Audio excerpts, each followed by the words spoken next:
السلام علیکم۔ میرے لیے گاؤں کے سردار کے گھر سے رشتہ آیا تو میری خوشی کی انتہا نہ رہی۔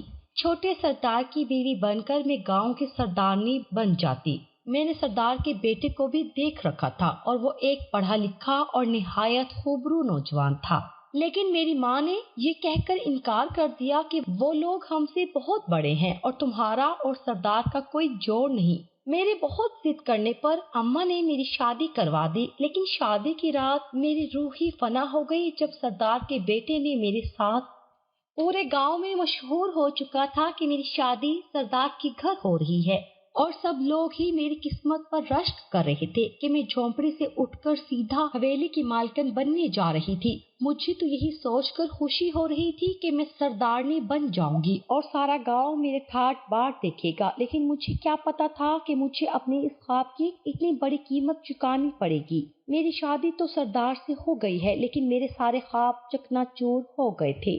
میری حیثیت خاک برابر ہو گئی تھی۔ میرے اور سردار کے رشتے کا سن کر جو بھی میرے گھر آتا وہ مجھے سردارنی سردارنی کہہ کر پکارتا۔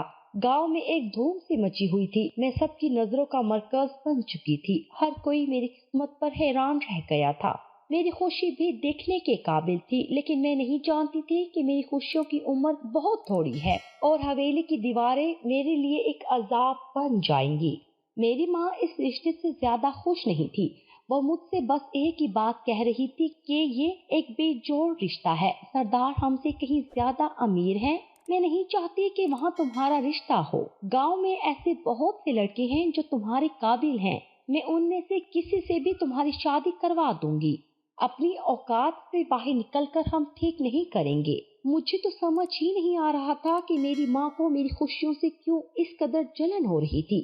میری سگی ماں ہونے کے باوجود بھی وہ نہیں چاہتی تھی کہ میری شادی سردار کے گھر ہو، جبکہ وہ خود بھی سردار کے گھر سالوں سے ملازمت کر رہی تھی اور ہمیشہ سردار کی تعریف ہی کیا کرتی تھی۔ سردار تو ہمیشہ ہی گاؤں میں بہت مشہور رہے تھے۔ وہ ایک نیک دل انسان تھے۔ یقیناً ان کا بیٹا بھی ان کے جیسا ہی ہوگا۔ میں نے اماں کو سمجھایا کہ میری شادی کی وجہ سے ان کا رتبہ بھی بڑھ جائے گا۔ وہ سردار کی سمدھن بن جائیں گی اور انہیں حویلی میں ملازمہ بن کر کام نہیں کرنا پڑے گا، بلکہ میں انہیں بھی اپنے ساتھ رکھ لوں گی اور وہ بھی ایک شاندار زندگی گزاریں گی۔ میری باتیں سن کر اماں نے مجھے ایسے گھور کر دیکھا جیسے میرا ذہنی توازن بگڑ چکا ہو۔ انہوں نے کاٹ دار لہجے میں بس اتنا ہی کہا کہ اتنی ہی پرواز کرو کہ جتنی برداشت کر سکو۔ ایسا نہ ہو کہ جب منہ کے بل آسمان سے زمین پر گرو تو کسی قابل نہ رہو۔ اماں کی باتوں نے تو میرا دل جلا کر رکھ دیا تھا۔ نہ جانے اماں کو اس رشتے میں ایسا کیا نظر آ رہا تھا جو وہ دن رات برائیاں ہی کرنے میں مصروف تھی۔ اور پھر شادی کی رات جو کچھ میرے ساتھ ہوا تو میں جان گئی کہ میری اماں کیوں نہیں چاہتی تھی کہ میری شادی سردار کے گھر ہو۔ سردار کے بیٹے نے جو میرے ساتھ کیا اس کے بعد تو میں کسی کو منہ دکھانے کے لائق نہیں رہی تھی۔ اب مجھے سمجھ آ رہا تھا کہ جب بھی گاؤں سے کوئی اماں کو اس رشتے کی مبارکباد دیکھتا تو اماں کے چہرے کا رنگ کیوں بدل جاتا تھا۔ اماں نے اپنی ساری زندگی حویلی میں ہی گزاری تھی اور انہیں بہت اچھے سے معلوم تھا کہ اس شادی کے بعد میرے ساتھ کیا ہونے والا ہے۔ مجھے گاؤں کی سب سے خوبصورت لڑکی ہونے کا اعزاز حاصل تھا۔ ہر جگہ میرے حسن کے چرچے تھے۔ گاؤں کا ہر لڑکا ہی میرا عاشق تھا، لیکن میں کسی کی طرف نظر اٹھا کر دیکھنا بھی پسند نہیں کرتی تھی، کیونکہ مجھے اپنی خوبصورتی کا بہت اچھی طرح احساس تھا۔ ایک دو دفعہ تو گاؤں کے سردار کے بیٹے نے بھی اپنی گاڑی روک کر مجھے سر سے پاؤں تک دیکھا تھا، لیکن وہ تو خود بھی اتنا زیادہ خوبصورت تھا کہ میں خود اس کی دیوانی ہو گئی تھی۔ لیکن یہ بات تو مجھے بہت بعد میں سمجھ میں آئی، اس کی نظروں کا مفہوم کیا تھا۔ میں اکثر ہی اماں کے ساتھ گاؤں کے سردار کی حویلی پر چلی جایا کرتی تھی، کیونکہ اماں وہاں کام کاج کرنے والی عورتوں میں تھی اور میں اسی بہانے حویلی میں گھوم پھر کر اپنا دل بہلا لیا کرتی تھی۔ مجھے حویلی کی بڑی بڑی دیواروں سے عشق تھا۔ ہماری جھونپڑی تو بہت چھوٹی سی تھی۔ حویلی کا تو ایک کمرہ بھی ہماری جھونپڑی سے کہیں زیادہ بڑا تھا۔ حویلی کی ہر چیز دیکھنے کے لائق تھی۔ میرا بھی دل چاہتا کہ میں اس حویلی کا حصہ بن جاؤں۔ گاؤں کے بڑے سردار شاہ صاحب اکثر ہی مجھے حویلی میں دیکھ کر خوش ہوا کرتے تھے اور مجھے انعام و اکرام سے بھی نوازتے اور دوبارہ بھی حویلی آنے کی دعوت دیتے۔ میں جب بھی کبھی حویلی جاتی تو خالی ہاتھ واپس نہ لوٹتی۔ شاہ صاحب ہمیشہ ہی میری جھولی میں کچھ نہ کچھ ڈال دیتے تھے اور میں گاؤں بھر میں گھوم کر ڈھنڈورا مچا دیتی کہ شاہ صاحب نے مجھے انعام دیا ہے۔ وہ جب بھی شہر جاتے تو میرے لیے چوڑیاں ضرور لاتے اور میری گورے گورے کلائیوں میں کھنکتی ہوئی چوڑیاں سبھی کو بہت پسند آتی۔ بڑے سردار کی بیوی ہمیشہ خاموش رہتی اور مجھے دیکھ کر اس کا رویہ بھی بالکل بدل جاتا۔ کبھی کبھی مجھے ایسا محسوس ہوتا کہ انہیں میرا حویلی آنا پسند نہیں ہے، لیکن انہوں نے یہ بات کبھی بھی خود مجھ سے نہیں کہی تھی۔ اماں کو بھی مجھے حویلی لے جانا زیادہ پسند نہیں تھا۔ وہ کہتی تھی کہ میرے جانے کی وجہ سے وہ دھیان لگا کر کام نہیں کر پاتی۔ انہیں ہر وقت یہی ڈر لگا رہتا ہے کہ میں حویلی میں کچھ الٹا سیدھا نہ کر دوں اور سردار صاحب کی غصے کی وجہ نہ بن جاؤں۔ لیکن میں نے تو سردار صاحب کو ہمیشہ ہی نرم مزاج پایا تھا۔ مجھے دیکھ کر تو ان کے چہرے پر خود بخود مسکراہٹ بکھر جایا کرتی تھی۔ ایک دن میں گھومتے پھرتے سردار صاحب کے باغوں کی طرف نکل پڑی۔ وہاں ان کا بیٹا ذوالقرنین اپنے شہری دوستوں کے ساتھ باغوں کی سیر کر رہا تھا۔ جیسے ہی میری نظر اس پر پڑی تو میرا دل دھڑکنا بھول گیا تھا۔ وہ ایک لمبا چوڑا وجیح انسان تھا۔ اچانک ہی میرے دل میں اس کے لیے انجانے سے جذبات پیدا ہو گئے اور دل سے دعا نکلی کہ یہ شخص اگر میری زندگی میں شامل ہو جائے تو میں صبح شام اس کا دیدار کر سکوں گی۔ اور میرے دل سے نکلی دعا قبول بھی ہو گئی تھی کہ یہ شاید قبولیت کا وقت تھا۔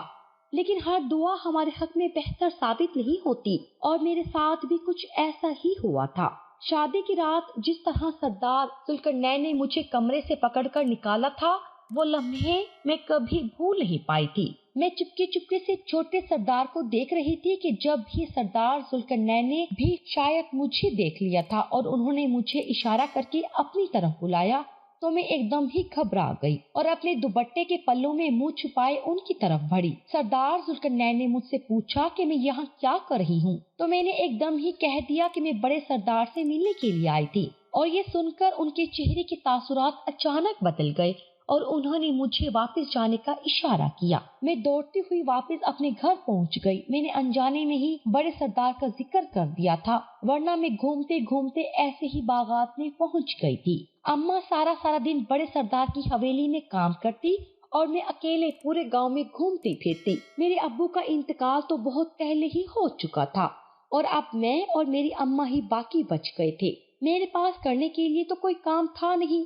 میں سارا دن یوں ہی گھومتی پھرتی رہتی۔ ایک دن جب بڑے سردار کی گاڑی ہمارے دروازے پر آ کر رکی تو میں حیران رہ گئی کہ بھلا بڑے سردار ہمارے گھر کیوں آئے ہیں۔ ان کے آتے ہی اماں نے مجھے ٹھنڈا شربت بنا کر لانے کو کہہ دیا۔ سردار اور اماں برآمدے میں بیٹھے کچھ دیر باتیں کرتے رہے تھے اور میں صحن کے ایک کونے میں بنے چھوٹے سے باورچی خانے میں شربت بنا رہی تھی۔ لیکن مجھے اماں اور سردار کی باتیں سنائی نہیں دی تھی، لیکن مجھے حد سے زیادہ تجسس ہو رہا تھا کہ بڑے سردار کا ہمارے گھر کیا کام۔ جتنی دیر میں شربت بنا کر ان دونوں کے لیے لائی، تب تک ان دونوں کے درمیان ہونے والی بات ختم ہو چکی تھی۔ سردار صاحب نے مسکرا کر میرے ہاتھ سے شربت لیا اور شربت پینے کے بعد وہ واپس چلے گئے۔ بڑے سردار عمر میں میرے ابو سے بھی بڑے تھے اور ان کو دیکھ کر مجھے ایسا ہی احساس ہوتا تھا جیسے وہ میرے باپ ہوں۔ ان کے جاتے ہی میں اماں کے پاس بیٹھ گئی اور پوچھنے لگی کہ سردار صاحب بھلا ہمارے غریب خانے میں کیوں تشریف لائے تھے؟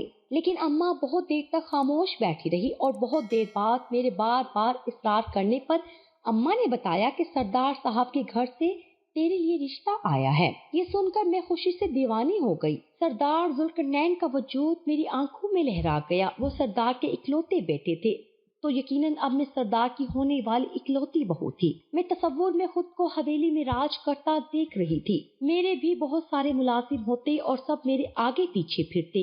میں جاگتی آنکھوں سے خواب دیکھ رہی تھی، لیکن اماں نے مجھے فوراً دبے لفظوں میں سمجھایا کہ ہم اتنے بڑے خاندان سے رشتہ نہیں جوڑ سکتے ہیں، ان کی اور ہماری کوئی برابری نہیں ہے، اور اسی لیے شادی کے بعد سردار کے گھر میں میری بھی کوئی اوقات نہیں ہوگی۔ مجھے اماں کی باتیں انتہائی بے تکی لگی۔ جب سردار خود ہمارے گھر رشتہ لے کر آئے تھے تو بھلا ان کی حویلی میں میری کوئی اوقات کیوں نہ ہوتی؟ میرے دل میں سوچا کہ سردار کے اکلوتے بیٹے کی بیوی ہونے کا اعزاز بھلا کوئی چھوٹی بات تھی؟ لیکن اماں مجھے سمجھانے لگی کہ گاؤں میں ایک سے بڑھ کر ایک لڑکا موجود ہے، میں خود تیرے لیے بہت اچھا رشتہ تلاش کروں گی۔ لیکن میں نے اماں سے صاف لفظوں میں کہا کہ مجھے سردار کے گھر ہی شادی کرنی ہے بس۔ گاؤں کی لڑکیاں تو ساری زندگی اس بات کی تمنا کرتی ہیں کہ وہ گاؤں کی جھونپڑی سے اٹھ کر حویلی کی ملکہ بن جائیں، اور مجھے جب قسمت خود یہ موقع دے رہی تھی تو میں بھلا کیوں پیچھے ہٹتی؟ اماں کی لاکھ سمجھانے کے باوجود بھی میں نے اماں سے کہہ دیا کہ وہ رشتے کی حامی بھر لے۔ اماں نے مجھے کہا کہ ٹھیک ہے، لیکن اس کے بعد تیری واپسی کا کوئی راستہ نہیں۔ اس جھونپڑی سے سردار کی حویلی تک تو راستہ جاتا ہے، لیکن سردار کی حویلی سے کوئی راستہ واپس اس جھونپڑی تک نہیں آتا۔ میں نے اماں سے کہا کہ حویلی کی اونچی اونچی دیواروں کو چھوڑ کر بھلا کون اس جھونپڑی میں واپس آنا چاہے گا؟ اماں نے بڑے عجیب سے انداز میں مجھے کہا کہ جو سکون اس جھونپڑی میں ہے وہ اس بڑی حویلی میں تجھے کبھی نصیب نہیں ہونے والا۔ نہ جانے مجھے کیوں ایسا لگ رہا تھا جیسے اماں مجھے بد دعا دے رہی ہے، لیکن مجھے یہ بات بہت بعد میں سمجھ آئی کہ اماں مجھے بد دعا نہیں دے رہی تھی بلکہ حقیقت سمجھا رہی تھی۔ اماں نے سردار صاحب کو ہاں میں جواب دے دیا، اور یوں میرے گھر سردار صاحب کی حویلی سے بارات چلی آئی۔ بارات میں بہت مختصر سے لوگ تھے، اور یوں میرا نکاح ہو گیا، اور کچھ ملازماؤں نے مجھے سردار صاحب کی بڑی سی گاڑی میں بٹھا دیا۔ میں گھونگھٹ نکالے شرماتی ہوئی گاڑی میں بیٹھ گئی تھی۔ گاؤں کے لوگ میری رخصتی دیکھنے کے لیے جمع ہو گئے تھے، اور ہر کوئی یہی بات کر رہا تھا کہ مائی جنت کی بیٹی تو بڑی بھاگوں والی ہے۔ چھوٹے سردار کو دیکھ کر جو دعا میرے دل سے نکلی تھی وہ قبول ہو گئی تھی، اور اب وہ میری زندگی میں شامل ہو گئے تھے۔ کئی سارے ارمان دل میں سجائے میں اس بڑی حویلی کی دہلیز پھلانگ کر اندر چلی آئی تھی۔ میری پوری زندگی بدلنے والی تھی، لیکن میں یہ نہیں جانتی تھی کہ میری زندگی اس طرح بدلے گی کہ میں کسی کو منہ دکھانے کے قابل نہیں رہوں گی۔ ایک ملازمہ مجھے اپنے ساتھ لیے ایک بڑے سے کمرے میں چلی آئی تھی۔ یہ کمرہ میری جھونپڑی سے 4 گنا زیادہ بڑا تھا۔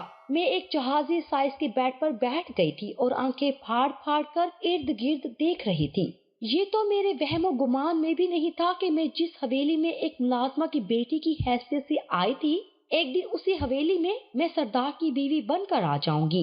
ملازمہ مجھے کمرے میں چھوڑ کر جا چکی تھی۔ اس کے جانے کی تھوڑی دیر بعد جیسے ہی مجھے دروازہ کھلنے کی آواز آئی، میں نے جلدی سے اپنا گھونگھٹ نکال لیا اور شرماتی ہوئی بیڈ پر سمٹ کر بیٹھ گئی۔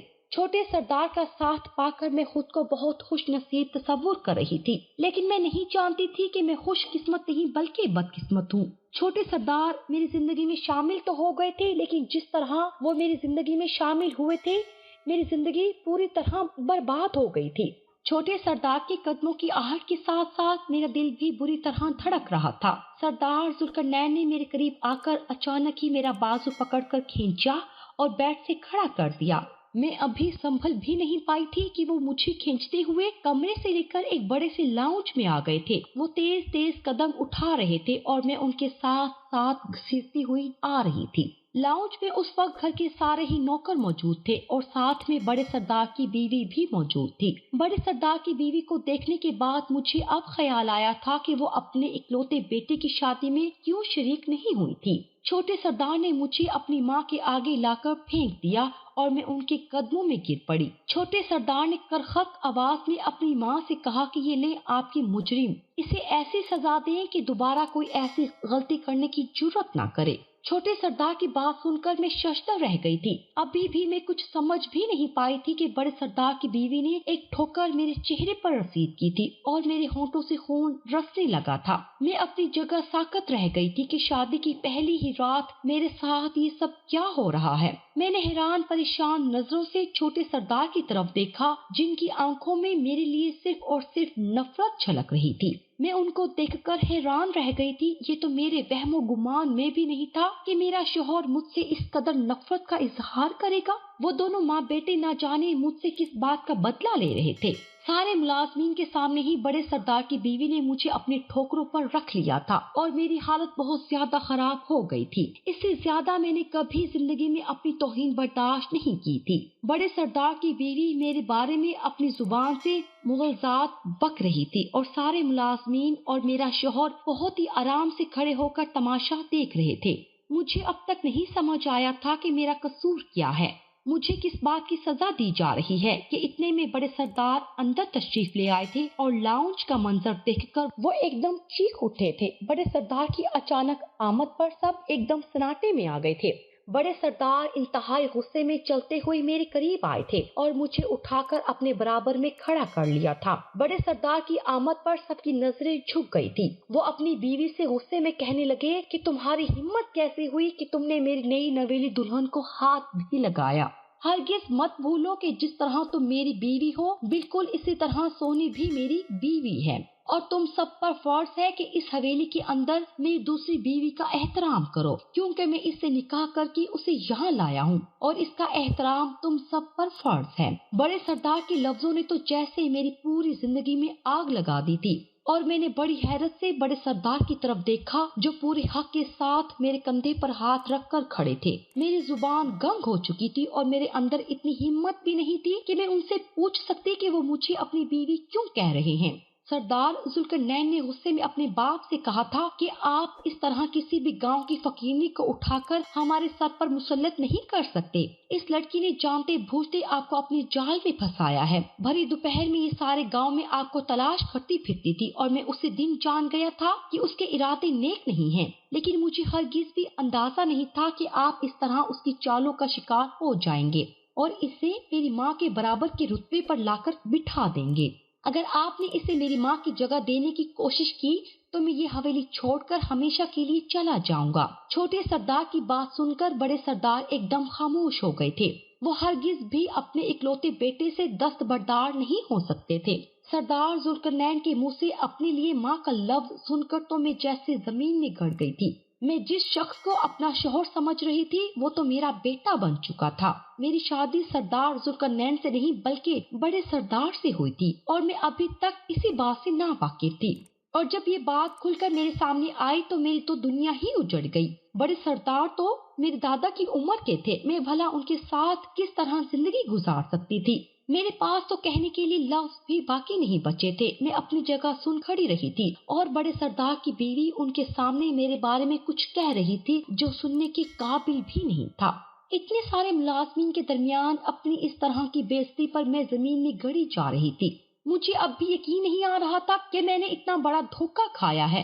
میری ماں نے تو مجھے یہی بتایا تھا کہ بڑے سردار کی حویلی سے میرے لیے رشتہ آیا ہے، اور میں یہی سمجھ رہی تھی کہ یہ رشتہ سردار ذوالقرنین کا ہے۔ میں نے ایک دفعہ بھی یہ نہیں سوچا کہ بڑے سردار خود اپنا رشتہ لے کر آئے ہیں، نہ ہی میری ماں نے یہ بتایا تھا کہ رشتہ کس کا آیا ہے، اور نہ ہی میں نے پوچھا تھا، کیونکہ میری نظر میں تو بڑے سردار کا ایک ہی بیٹا تھا، اور اگر حویلی سے رشتہ آیا تھا تو میرے حساب سے یقیناً اسی کا رشتہ تھا۔ میں نہیں جانتی تھی کہ بڑے سردار جو اتنے عرصے سے مجھے تحفے تحائف دے رہے ہیں اس کے پیچھے ان کا یہ مقصد پوشیدہ ہے۔ سردار ذوالقرنین نے نفرت بھرے لہجے میں اپنے باپ سے کہا تھا کہ اگر میری شکل حویلی میں انہیں کہیں بھی نظر آئی تو وہ پہلی فرصت میں مجھے گولی مار دیں گے، اس لیے مجھے اس حویلی سے کہیں دور دفع کر دیا جائے۔ بڑے سردار اپنے بیٹے کے لیے جان دیتے تھے، اور جب انہوں نے دیکھا کہ ان کا اکلوتا بیٹا ان کی اس شادی پر بالکل بھی راضی نہیں ہے تو انہوں نے مجھے حویلی کے پیچھے بنے ہوئے ایک چھوٹے سے کمرے میں جگہ دے دی۔ کچھ راتیں میرے ساتھ گزارنے کے بعد وہ مجھے پوری طرح بھول گئے۔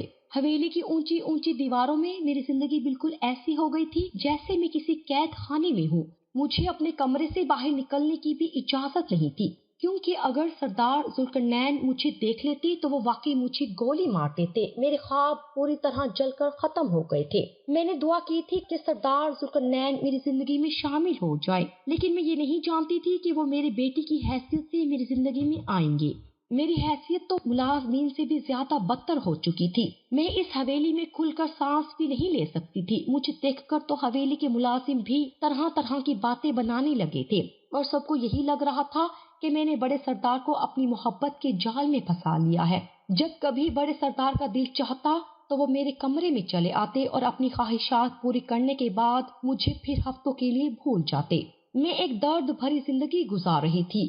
بڑے سردار کے نزدیک میری حیثیت صرف ایک کھلونے جیسی تھی۔ میری ماں حویلی میں ابھی بھی ملازمہ تھی، لیکن اسے بھی مجھ سے ملنے کی اجازت نہیں تھی، اور نہ ہی میری ماں نے مجھ سے ملنے کی کوشش کی تھی۔ حویلی کی وہ اونچی اونچی دیواریں جن سے کبھی مجھے عشق ہوا کرتا تھا اب وہ میرا مقبرہ بن چکی تھی۔ مجھے اپنی ساری زندگی انہی دیواروں کے درمیان کاٹنی تھی، کیونکہ میں اپنی ماں کی بات نہ مان کر اپنے لیے یہ سزا خرید چکی تھی۔ کبھی کبھی بڑی حویلیوں میں بھی سکون نہیں ہوتا جو ہماری چھوٹی سی جھونپڑی میں ہوتا ہے، لیکن ہم اپنی ساری زندگی لا حاصل کو حاصل بنانے میں گزار دیتے ہیں۔ میں نے بھی اپنے ساتھ یہی ظلم کیا تھا، اور اب مجھے اپنی ساری زندگی ایسے ہی گزارنی تھی۔